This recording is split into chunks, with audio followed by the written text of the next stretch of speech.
Our event today, Behind the Screens, Becoming an Informed Citizen. My name is Ashley Bean. I'm the first year experience and distance learning librarian. My name is Michelle Owens. I am the collection development librarian and do outreach here at RSU Libraries. Okay. And so here's a quick overview of what we're going to be talking about today. We're going to start by covering information pollution and what that entails, including misinformation and disinformation. We'll also cover how that false information spreads. We'll talk about algorithms and filter bubbles, and finally, some what can we do about it.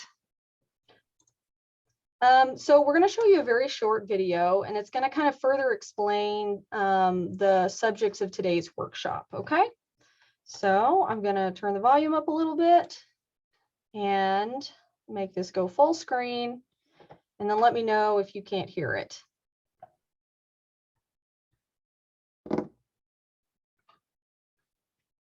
Well, hopefully it loads. It's just got to think real hard. It's been the story of my life today, the thinking really hard thing. Can you hear that okay? It's kind of quiet at first. Hi, my name is Taylor. I study the internet and journalism and how we as citizens receive information about the world. In the olden days, when people got information, it was mostly decided by people. There were humans that decided what we needed to know. So when we opened the newspaper or turned on the evening news, it was a person that decided what we heard and saw. The result of that is that we all knew similar things. Now, the internet has changed everything. When you go online, when you open an application, what you see is determined not by a person, but by a machine. And this is awesome in a lot of ways. It allows you to use Google Maps, it allows you to order food online, it allows you to connect with friends around the world and share information. But there's aspects of this machine that we need to think really carefully about, because they determine the information that we all receive as citizens in a society and in a democracy. So when you open up an app and you're shown a picture in your Snapchat feed, all of that information is determined by this machine. And that machine is driven by the incentives of the company that owns the website or owns the application. And the incentive is for you to spend as much time as possible inside that application. So they do things that make you feel very good about being there. They allow people to like your photos. They show you content that they think you want to see that will either make you really happy or really angry. That will get an emotional response from you to keep you there. That is because they want to show you as many ads as possible when you're there, because that is their business model. They're also taking that same opportunity of you being in their app to collect data about you. And they use these data to create detailed profiles of your life and your behavior. And these profiles can then be used to target more ads back to you. And that then determines what you see as well. But all of this isn't just about the business model of these companies. It actually has an impact on our democracy, because what we each see on the internet is highly customized to us, to what we like, to what we believe, to what we want to see or want to believe. And that means that as a society, we no longer all have a shared set of knowledge, which is hard for a democracy that requires us to work together and know the same things to make decisions about our lives together. When we all know different things and we're all being siloed into our own little bubbles of information, it's incredibly difficult for us to get along with one another. We have no shared experience and shared knowledge. So I think it's really important that we think critically about the information we receive online and about the companies and structures that determine what we see on the internet.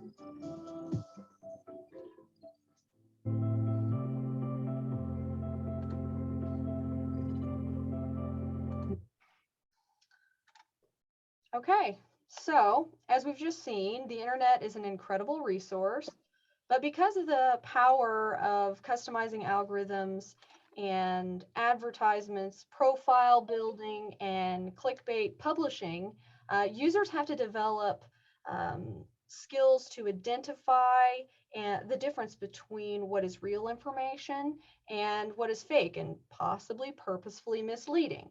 So you may have seen this comic that we posted on our social media, I think maybe last week, and it is a remarkably accurate representation of the internet. So what was once possibly a fount of all knowledge has basically been reduced, thanks to those things that we mentioned before, down to basically a tap of occasional insight, a bucket of useless trivia, a sprinkling of dubious facts, and a puddle of misleading statistics.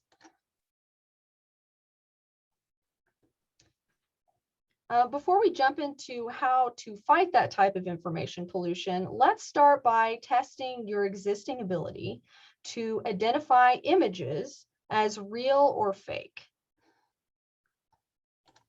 So go ahead and select one of these. Just by looking at the image, what do you think? Yeah, let me move this out of the way so people can actually see the image.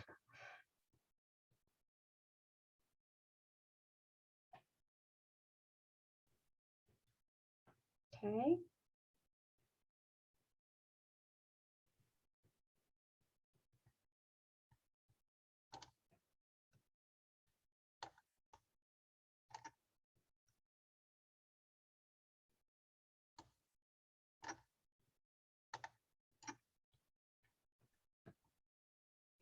All right, everyone get a chance to answer. Okay, next one. So this one is about a squirrel. Wait. Oh, sorry. I see now. There we go.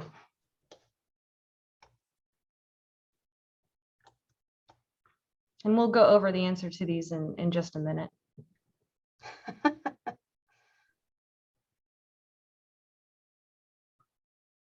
Can't see the images. You might have to move the poll screen, Nan. Yeah, That should be a pop-up window. You should be able to move around.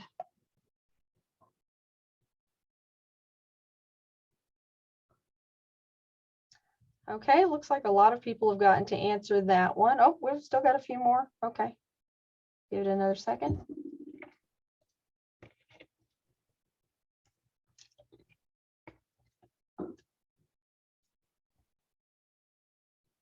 All right, let's move on to the next one.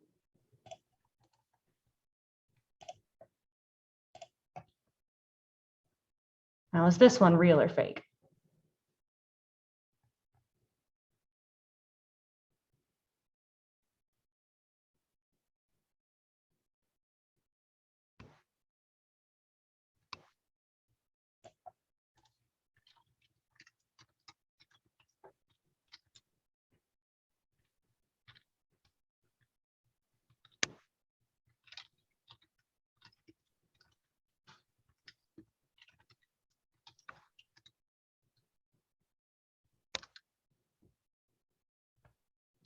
Okay. All right, looks like everyone answered that one. So we'll end that. We're gonna move on to a discussion. Right, so we'll talk about those images in just a few minutes. But first, let's just think for a minute. Do you always believe what you see online? Why or why not? You can drop some answers in the chat if you want, but I'm just going to talk through it for a second. Always is a big extreme here. We never always believe one thing or another anyways, but it's important to determine what you do believe and what you don't, and maybe establish a list of trusted sources. Because the internet is full of information, both reliable and credible, and then not so much, right? So now we are actually going to do a Jamboard question, but before that, have you guys ever been fooled on the internet before? You know, I get fooled occasionally when I see an exciting, I don't know, fan-made trailer of one of my fandoms or video games, and you know, it's just fan made from like 5 years ago, but I get excited. And, you know, sometimes we share things when we're gullible, when we read a headline. So if you've ever been fooled, you can drop an example in the chat. There was a Harry Potter one I saw on YouTube the other day. I almost lost my mind. And then my husband was like, that was posted like 3 years ago. And I was like, oh man. Exactly. Exactly. Or, you know, new season of whatever coming out when we know it was canceled like 4 years ago, that kind of thing too. Yeah, Bailey, exactly. That's the one I'm referencing, is the Twilight Princess. So awesome. So it happens to all of us. It's really hard to tell what's real and what's not just by glancing at something. So now let's talk a little bit more about what criteria do you use to assess something as true or trustworthy? What kind of questions do you ask yourself when you're looking at a source, whether that's a video or an article or an image, really anything you encounter on the internet? So Michelle's going to pull up our Jamboard and drop the link in the chat, which you guys can join. Yeah, all you have to do is click on the link and it should bring you to the exact same page that you see on my screen. And so you may have to flip between screens, but to contribute to this, all you have to do is you'll go to the left side of your screen and there's a little sticky note over here. So if you can see where I'm hovering my mouse right now, you can click on that, type in your answer to the question. You can also choose the different colors if you want to be fun. And then just click save and that will submit it. And then you'll have to click cancel if you don't want to submit another option. Or you can choose another color, submit another answer and click save to submit it and then click cancel. So you're welcome to submit more than one option because we would assume that you would use multiple criteria to determine whether or not something is true or not. Okay, good. I noticed some people were adding some things to the chat, talking about how they were just kind of becoming instinctively skeptical, which, I mean, it's kind of sad, but also probably a good thing. And so if you listed in the chat where you what you do when you're skeptical, include that in this. If you can add that answer, we will send out these as well, right, Ashley? Yeah, we can keep these. Add a link to them. Okay.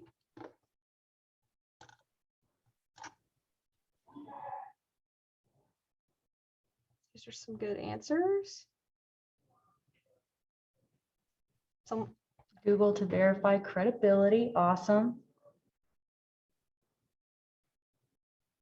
Okay. Again, if you guys are just sort of joining us, be sure to click the link in the chat and that will open up the page you see on my screen right now. If you're not sure how to contribute, come over to the side on the left side in the sort of the middle of the, I don't know, different tools over here. It says click sticky note. And once you click on that, you can type in your answer and you can choose your color. And then you can click save to submit. And then if you do not want to submit another answer, click cancel. Yeah, some of the first year experience students in the university experience class are going to see some familiar topics today, but I promise we will expand on a lot of those things. But it's good to see some answers that seem to be inspired from that. That's awesome. Yeah.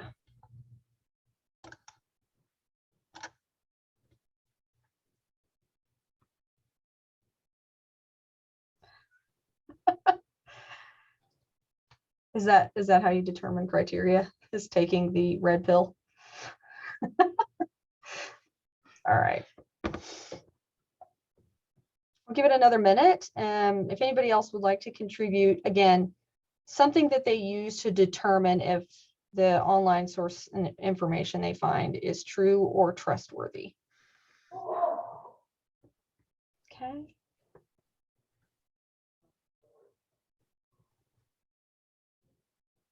And if you guys could please make sure that you are muted we would really appreciate it because this is being recorded.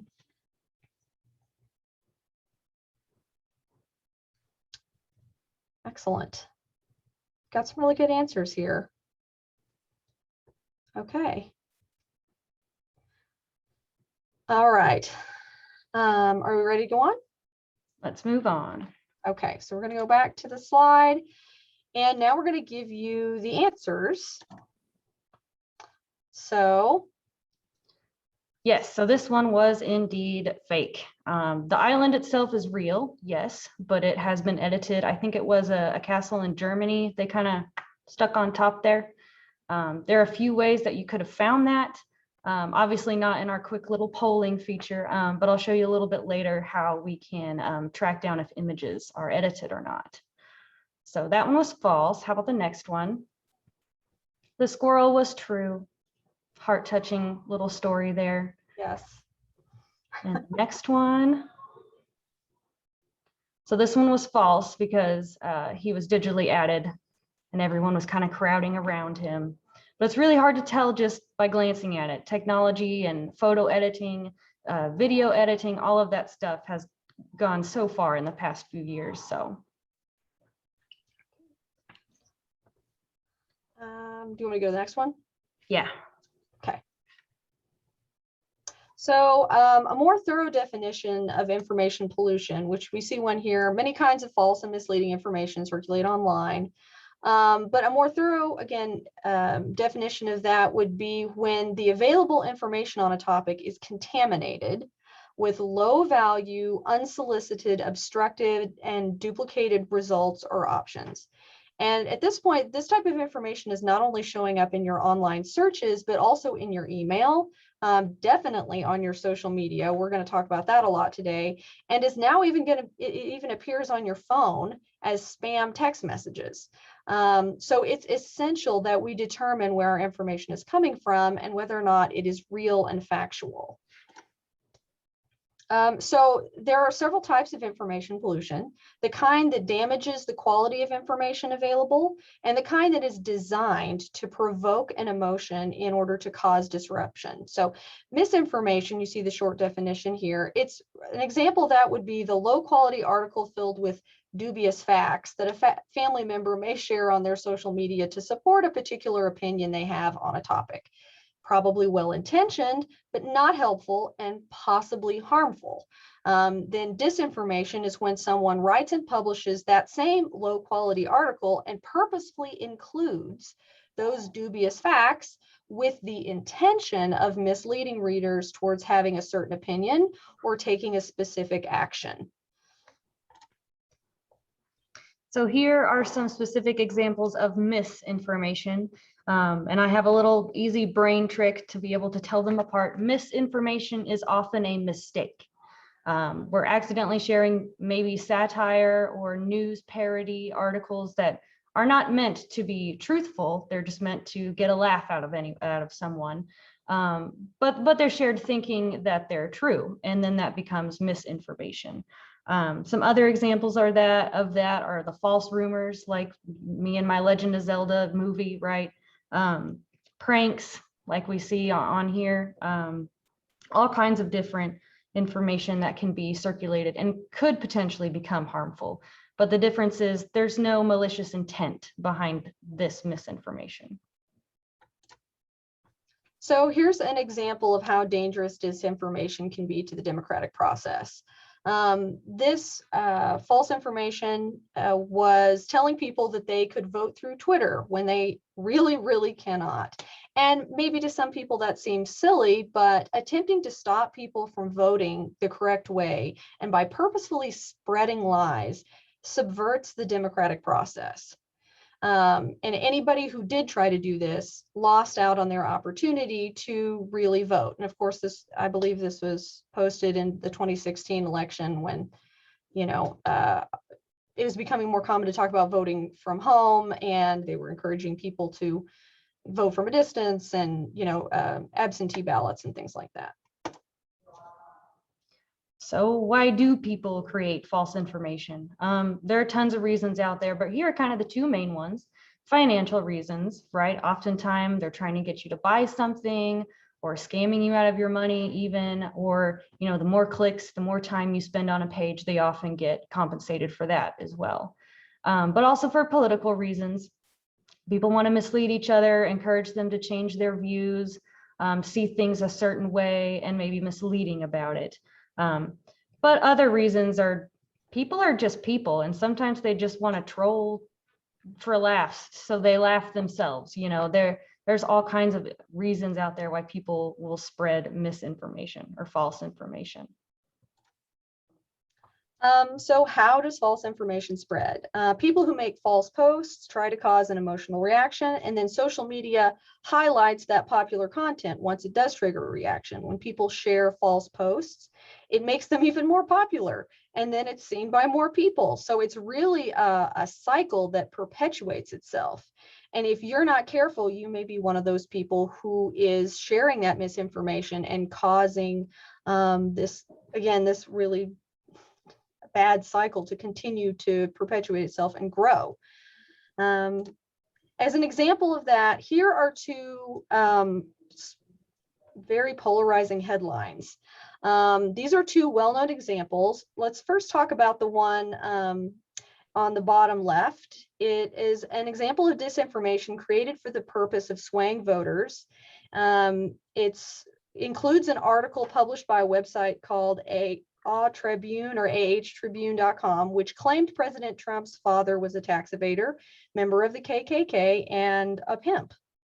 Snopes fact-checked this and determined that only some of the information included in the meme was accurate, but much of it was either over-exaggerated or incomplete. This was then published on the social media pages of @Impeach Trump Pledge and then shared over 150,000 times.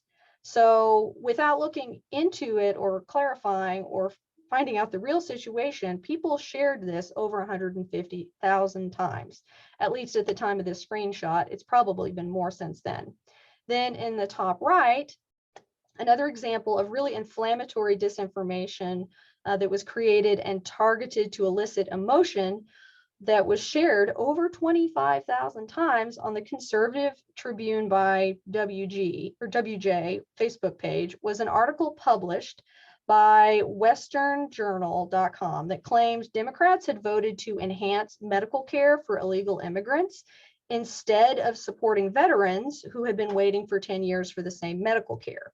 Snopes determined that this was mostly false. While the U.S. House Democrats did vote for a bill that would create electronic health records for detained immigrants, it did not provide them specific health benefits or reject a Republican proposal to give veterans the same EHR being proposed for immigrants. And so, you know, how did these headlines just instinctively make you feel? It doesn't matter what side of the political spectrum you're on, there's going to be inflammatory articles published to make you feel something. And here is a really telling quote from Facebook Inc.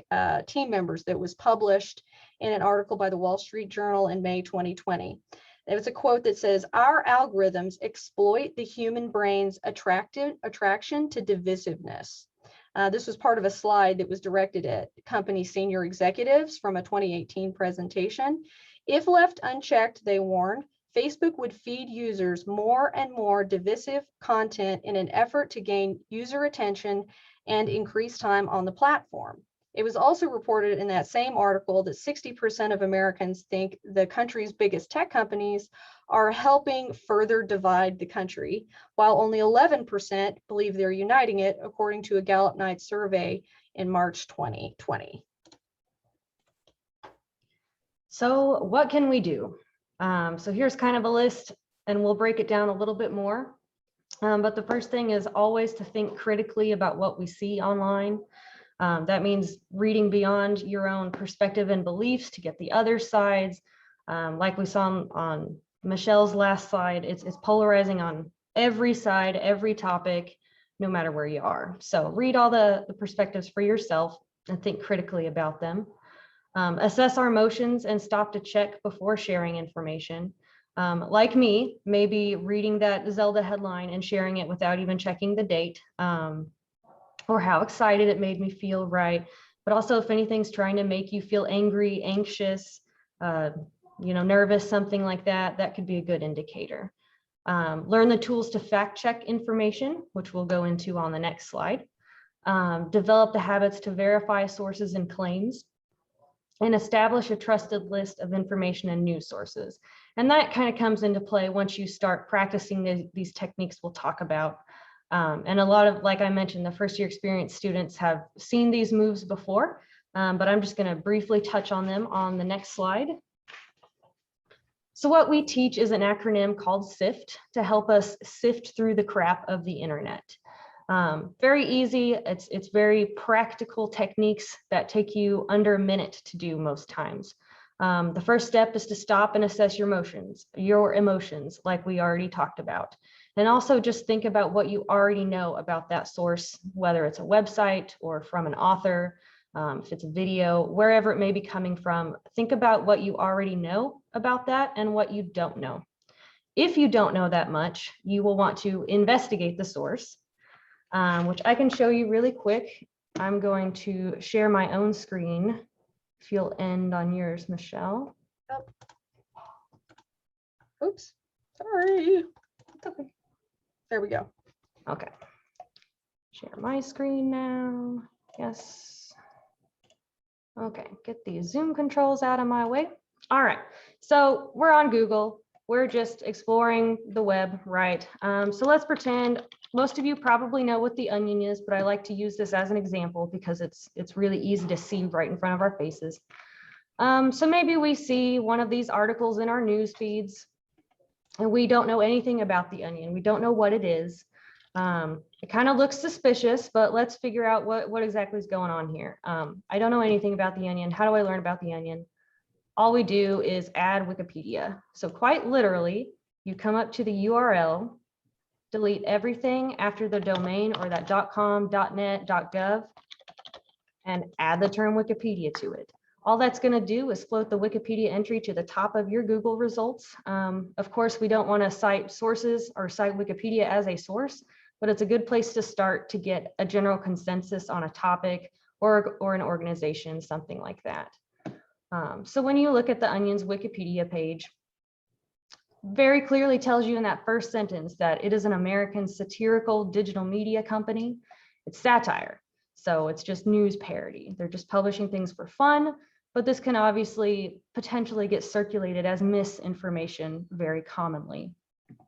Another thing we can do, like earlier, is do a reverse image check. So what was that? Hang on, I had my term somewhere here. The castle one. Oh yeah. Rock Island with a castle. If I wanted to find out if that was true or not, I would just break it down into key terms like that. I'm not going to put a whole sentence. But you'll see it'll pop up here. That looks awfully familiar. That looks awfully familiar. There's also, there's a Wikipedia page about it. Earlier, there was a Snopes article where they fact checked it for me, but the internet changes all the time. But if we look in Google Images, we'll see this has fact check viral photo beside it. You're kind of seeing where people have already investigated this image before. So that's one way, break it down into key terms. Or of course, reverse image search with Google, which you can either, for me, I right click, search Google for image. It's different on every device, but you can also use apps like TinyEye and upload images to Google Images directly as well. So that's just a few quick ways to check things, add that Wikipedia, and reverse image search for images. And let's see where I am now. But the final two steps, if you'll go ahead and start sharing again. So that's to investigate the source. Find better coverage is when you hear a big story like Keanu Reeves died last night and you go Google it to see if it's been covered by other sources, right? If you don't see that being covered everywhere, it's obviously not true. So that's the same thing here. Check Google News for popular stories and see if it's being covered by those trusted sources. And the last part is trace claims, quotes, and media to the original context or source. And by that, I just mean follow the hyperlink trail. If it says, according to so-and-so research or study, or according to this original story by ABC or something like that, always follow that link and read it for yourself. Because as we've seen, a lot of this stuff gets taken out of context. They use photos from 5 years ago to try to prove something today. So it's always good to just double check where that's coming from. So that's SIFT in a rundown, but at the end of the presentation, later this week, early next week, you'll get more information on SIFT. Okay. All right. So along those same lines, we're going to do another Google Jamboard question. And so if you have this already pulled up, we're going to just go to the next frame. If you see that at the top of that, or I'm going to place the link in the chat again. If you've not joined us there yet, and this functions the same way. We want to know, in what way does the information you see online influence your important decisions, such as how you vote, how you feel about important social issues, and maybe even what sort of brands you use. And I mean, how does it help you decide which type of expensive appliance or vehicle to buy? So to participate in this, again, click on the link, and then you're going to come over to the side and you will see a sticky note over here on the left. Click on that. That's where you will be able to type in your answer. Click Save to submit, and then click Cancel if you're done. Or you can do another color and submit again, click Save, and then cancel when you're done. Okay, so again, in what way does information you see online help you form important decisions? Let's see here. For some reason, it keeps sending you my stuff, Ashley. There we go. There's the link if you guys need it. It's in the chat. Or if you already had the screen open, up here at the top, you can just click the next frame from the last one we were on. Okay, yeah.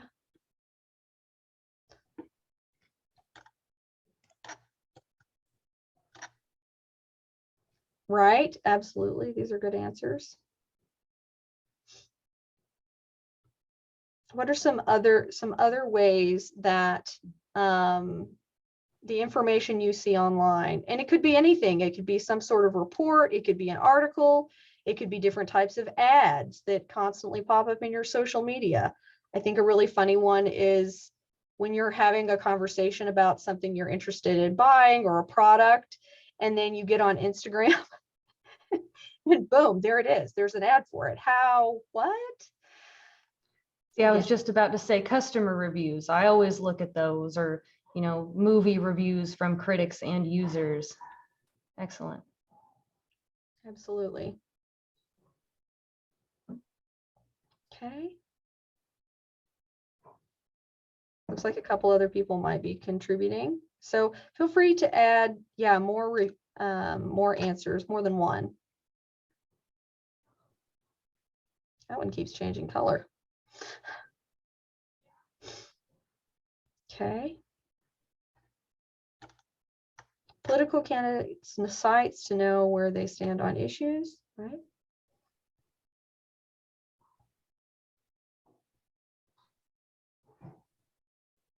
So, I mean, generally speaking, if you keep seeing the same perspective or the same type of information about anything you need to make an important decision on, I mean, is it going to sway you? I mean, we're only human.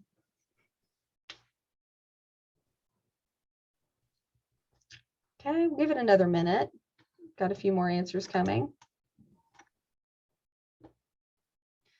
And that's a good point. But in a skeptical way, I like to say we need to be approach everything with informed skepticism. You can't be so skeptical that you don't believe anything. That's even more dangerous than believing everything, I would argue.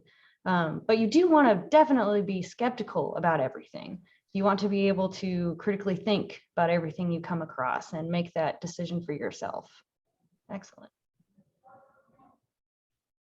Right.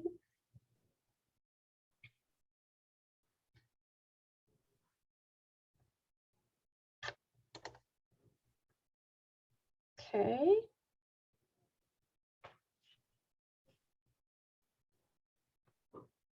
Give it another second.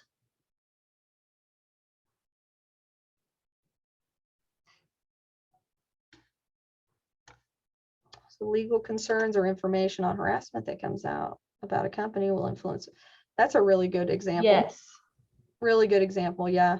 You know what they say? What do they vote with your pocketbook? That kind of thing. Yeah. And that's kind of what we mean by brands. Who do you choose to support at the end of the day for whatever reason, whether it's they have the best product, have the highest quality, they have good morals and ethics, or maybe they, yeah, Blizzard Entertainment. That was actually exactly what I was thinking of, Caitlin. I will not be purchasing from Blizzard anymore because of recent events. So that's one example. I'm just going to leave that there. Didn't know you can stick. Oh, I didn't yeah, either. Live and learn. There's other stuff in the toolbar over there. Okay. All right, those are great answers. All right. So going on to the next one. Okay, so we're going to show you a series of images that represent different interpretations of like two photos taken during Prime Minister Justin Trudeau's visit Donald Trump in February of 2017. And these photos, we're showing these to you because they're a really good way to kind of provide an opportunity to discuss how images can be remixed online, the exact same image, or how they can be captioned differently, associated with different headlines that can encourage the viewer to interpret the image differently. So here's one. This one's pretty neutral. The pair meet in Oval Office before attending joint press conference in East Room of the White House. Pretty straightforward. Yeah. This caption completely changes the context of this image instantly and makes it a meme. Yeah. The photos from Reuters, but the meme is all someone else's personal views. Right. A lot of memes that attempt to be funny are often simply derogatory and create unnecessary bias towards people and situations, preventing it from being informative and just causing it to be a persuasive opinion piece.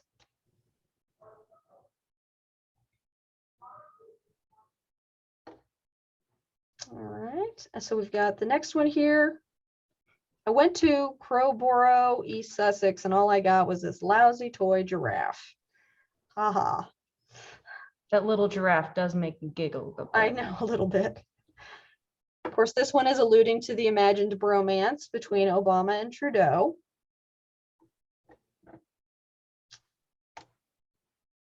And then here's another one. Sexism, anybody? Toxic masculinity, all of that. Yeah. But it's the same image again and again. Over and over. The byline says Trudeau and his senior cabinet ministers have one overarching goal: keep Canada out of the president's protectionist trade crosshairs.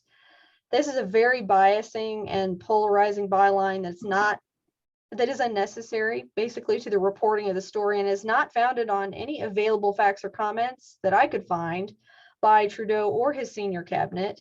And then this same article was then re-reported by several other online news sites, which is unfortunate. This is my favorite. So this is an example of it being, pretty unbiased, and somebody commenting on Twitter, this is an exponentially better framing than the slew of misleading, asinine Trudeau-Trump handshake clickbait articles.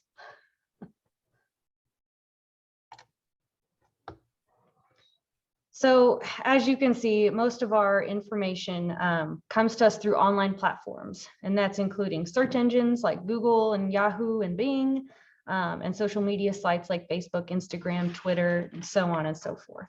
Most of us visit multiple of those online platforms a day, and we're constantly getting overwhelmed by this barrage of information.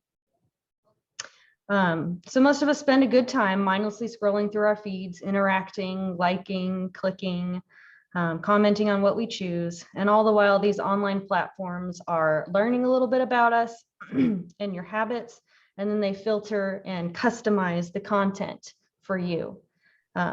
Because of this, they have come to have a lot of power recently.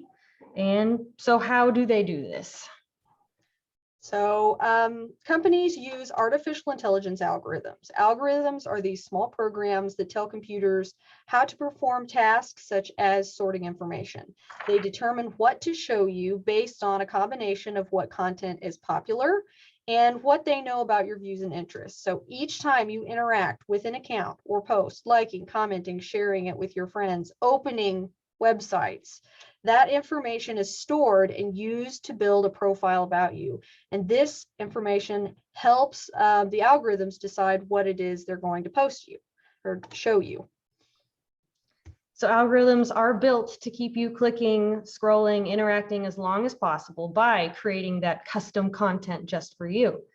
But also they put the most popular and trending posts at the top as well to try and keep you scrolling, right? Ever heard of doom scrolling, anyone? But the more you scroll, the more ads you see, the more likely you are to click on those, maybe buy something. Sometimes they get a cut out of it. So really, they're just trying to keep you on there as long as possible.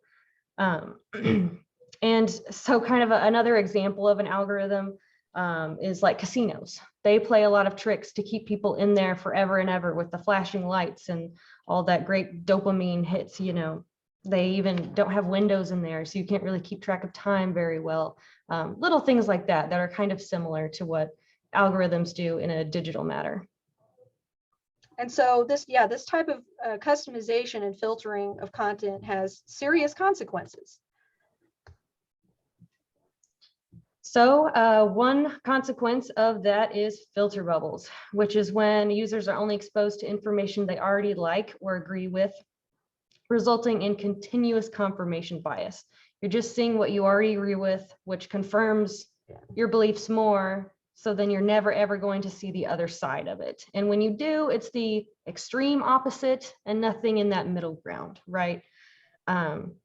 So it's going to have the tendency to favor and interpret information that confirms your existing beliefs or theories. And filter bubbles can severely limit and even prevent new or different information from reaching people.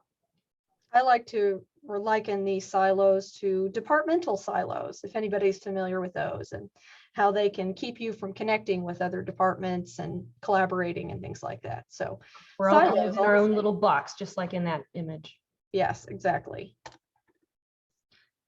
So filter bubbles also limit critical thinking since users are only exposed to what they already agree with, making it difficult to evaluate other information without biases. This often creates more divisiveness and less connection between people online, which is ironic because social media was created to make connections, at least in some forefront of the imagining of social media. And yet it tends to divide us more than ever now. So filter bubbles and algorithms can lead to some very dangerous outcomes as well. So here's just a sampling of the dangers of algorithms. Algorithms can be, again, manipulated by end users who know what they're doing and they understand algorithms. They can also be manipulated by their creators. So it's important to understand and constantly be aware of the power they can have on our digital world. So swaying the outcomes of elections. Here's an example. YouTube's search and recommendation system appears to have systematically diverted users to far-right conspiracy channels in Brazil, causing the election of a fringe presidential candidate who had a very popular YouTube channel, and he was trending. And that's from a 2019 investigation by the New York Times. Reinforcing conspiracy theories, and again, that confirmation bias. Searching from, is the earth flat or round? And following recommendations on YouTube resulted in five times we found that more than 90% of recommended videos stated that the earth is flat. So it kind of doesn't even matter if you're trying to genuinely answer a question. Those algorithms would lead, especially on YouTube, would lead them to the same type of videos, and that's from a 2016 investigation. Some other ways that algorithms perpetuate discrimination. This is from a 2021 study, the dark past of algorithms that associate appearance and criminality. Another study, a new study, that leading AI models are 1.5 times more likely to flag tweets written by African Americans as offensive compared to other tweets. That was in 2019. So if people don't truly understand the power of these algorithms, you know, it can lead to dangerous and unfortunate outcomes. So how do we fight this, right? We've talked a lot about it, explained what they are, but now you need some tools. So here are some tools, and some of them you may have heard in sessions where the library comes to visit you in class or in a research appointment, but it's so true. First, always use search engines correctly. Now that you're aware of how algorithms will automatically modify the results that you see, you need to be proactive and make search engines work for you the way they were originally intended to. And you do that by using the old school Boolean search functions and or not, and definitely those quotation marks. Also, adjust to appropriate date ranges of publication to prevent things like what happened to Ashley and I, which is like, oh, wait, that was made 3 years ago. Very disappointing. Don't be afraid of opening page 2. If you search correctly like this, the results that you get on page 2 are probably just going to be just as high quality as the ones on page 1. And then adding things like .edu or .gov to your searches. Utilizing fact-checking techniques and fact-checking websites. So make use of those SIFT fact-checking techniques. Another term faculty may be more familiar with is reading laterally. Instead of spending time digging deeper and deeper into an online article you find to establish its validity, find other sites that you can confirm the information with. Confirm your results across the internet. So open multiple tabs with authoritative sources and see what they have to say on that same topic. And then, of course, you know, use primary sources whenever possible. That removes that opportunity for someone to curate the text in a certain way that could be biasing.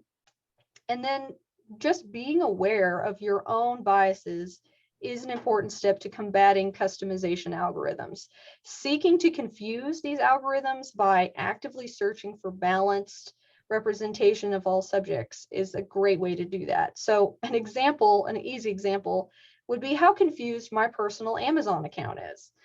I use it for purchasing books, ebooks, and audiobooks for myself, but I often, without remembering to sign out, will use it to check for reviews for books for work as the collection development librarian. And that means I search all kinds of topics. And consequently, Amazon's recommendation algorithm has literally no idea what I'm looking for or what to recommend to me. Okay, so in conclusion, we are going to ask a few more Jamboard questions. So I'm going to put that link back into the chat. And the first question we have is, what are opportunities and challenges with the internet and social media for democracy? So again, if you haven't done this before, go ahead and click on the link. It's there on the left-hand side sticky note. If you already have this pulled up, just come to the top and flip to the next frame. So what are opportunities and challenges with the internet and social media for democracy? True facts are harder to find immediately. Yeah. You can see other people's opinion. Yes. Great. Anybody else have some other things something else that would be a challenge or opportunity? I mean, as a voter, it's pretty important for you to be sort of hyper aware of these things. And kind of like what was mentioned in the video in our opening of the presentation, you mentioned that everyone's seeing different information. Back when humans controlled the information in newspapers, we all kind of had the same general information to go about our social issues and voting and things like that. But with the internet as it is now and our algorithms and curated filter bubbles, we're all in our own little world. So the exception to this would be like using those primary sources. I mean, that would be a way to, because of those, a lot of those, especially government documents, are publicly accessible to everyone. And if people choose to use those sources, you know, then we'll all be using the same resources, because those are all available to the public. Somebody's messing with our background.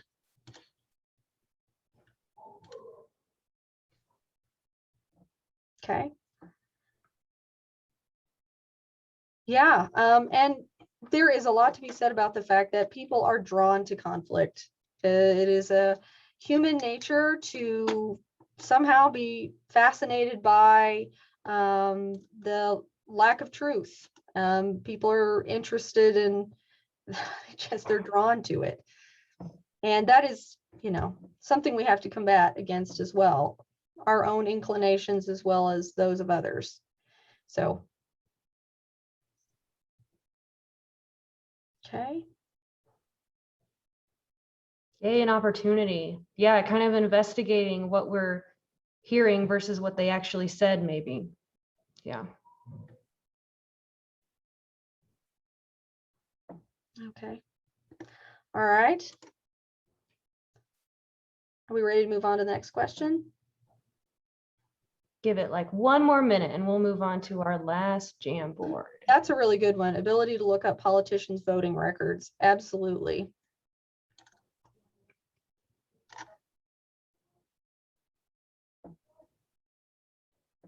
It's true.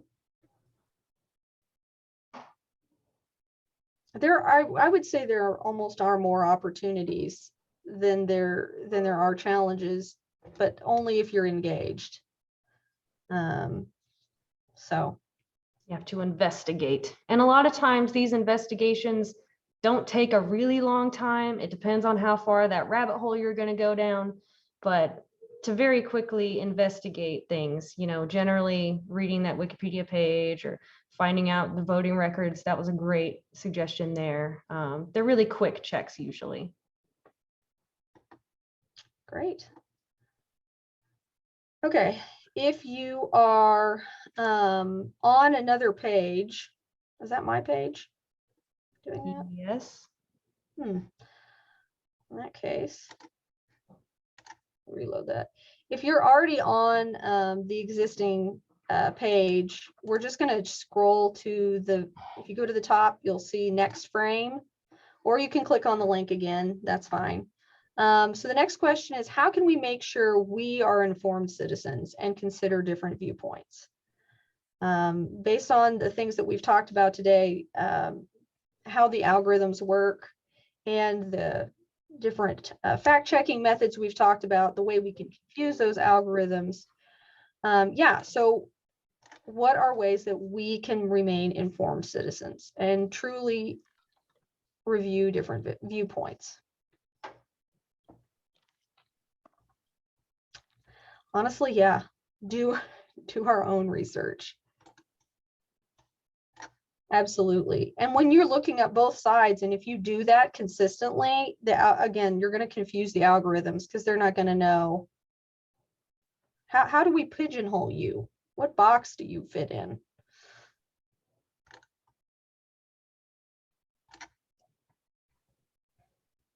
Don't follow the opinions of others. Think for yourself. What is that phrase? Strong opinions loosely held. Oh.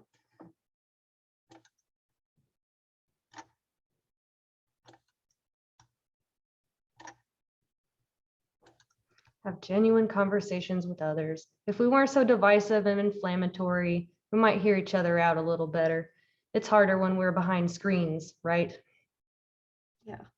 Yeah, and then of course there's always that temptation, that anonymity causes people to do things they might not otherwise.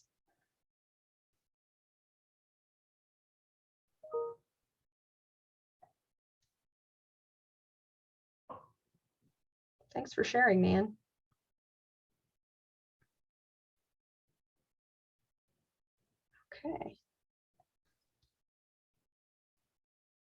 Give it another 30 seconds.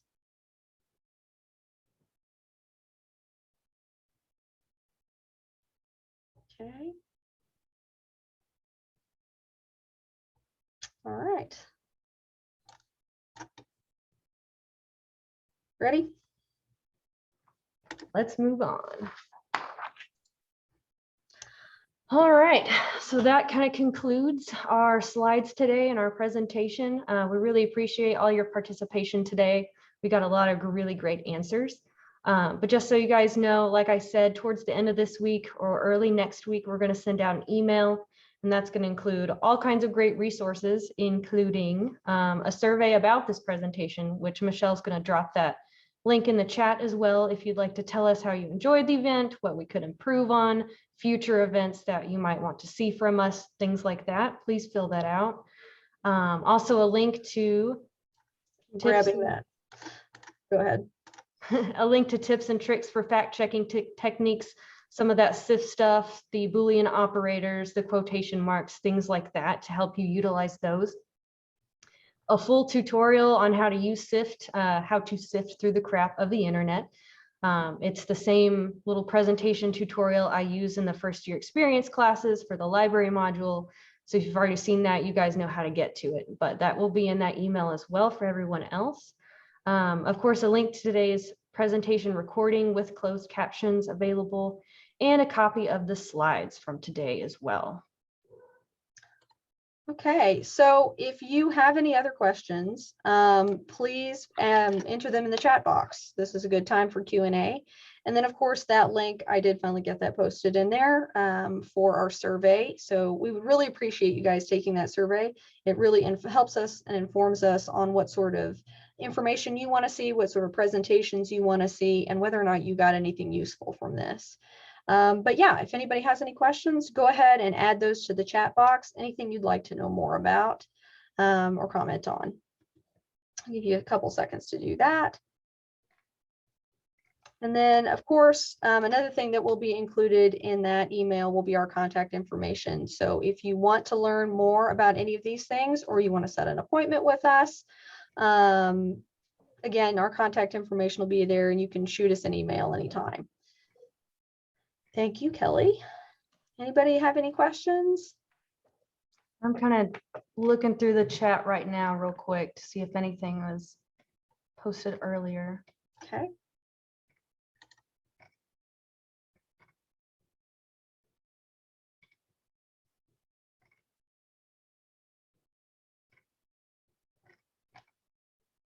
Just lots of great comments. Lots of great Yeah. comments in here.